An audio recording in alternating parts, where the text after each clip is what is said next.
ciidamada daraawiishta koonfur galbeed ee daacadda u ah lafta gareen ayaa qabsaday xaafado muhiim ah oo ka tirsan magaalada Baydhabo iyagoo ku dhawaaday in ay gudaha u galaan madaxtooyada uu ku sugan yahay Aadan Madoobe.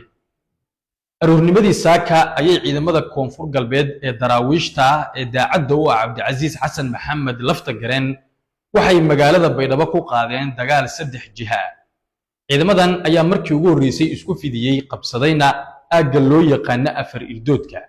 sidoo kale waxay isku fidiyeen saldhigga booliiska iyagoo oo markii dambe gudaha u galay iyo afaafka hore ee madaxtooyada.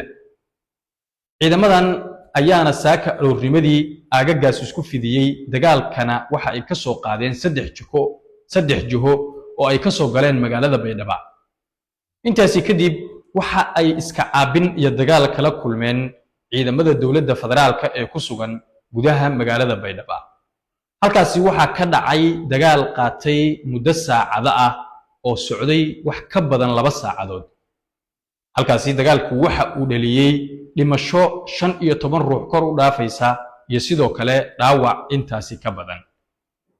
ciidamada dawladda federaalka Soomaaliya ayaana la arkayaa iyagoo oo gaaf wareegaya gudaha magaalada Baydhabo kadib markii ay halkaasi iskaga baxeen ciidamada daraawiishta koonfur galbeed ee daacadda u ah lafta gareen ayna ku laabteen deegaanadii ay markii hore ka soo kictimeen ee duleedka magaalada Baydhabo. ciidamada koonfur galbeed saraakiisha hogaaminaysa waxa ay sheegeen in ay diidan yihiin sidoo kalena ay ka dhiidhiyeen in ciidamada loo yaqaan haram cad ay boob u geysteen haweenka ka ganacsada qaadka ee degan aagga afar irdoodka iyagoo oo sheegay in ay ciidamadan ka godoodsan yihiin in muddo 1 sano ay wax mushaar ah aysan helin iyaguna ay yihiin kuwa daafacaya haweenka ay boobka u geysanayaan ayna ka dhidhiyeen arrinkaasi. gudaha magaalada Baydhabo waxa la arkayaa ciidamo ka tirsan kuwa haram cad iyo sidoo kale ciidamo kale oo gaaf wareegaya gudaha magaalada Baydhabo.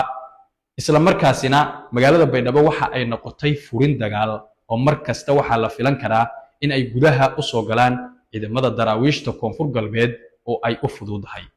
haddaba Baydhabo oo noqotay furin dagaal ma lagu qaban karaa mase marti gelin kartaa doorashada dowlad goboleedka koonfur galbeed.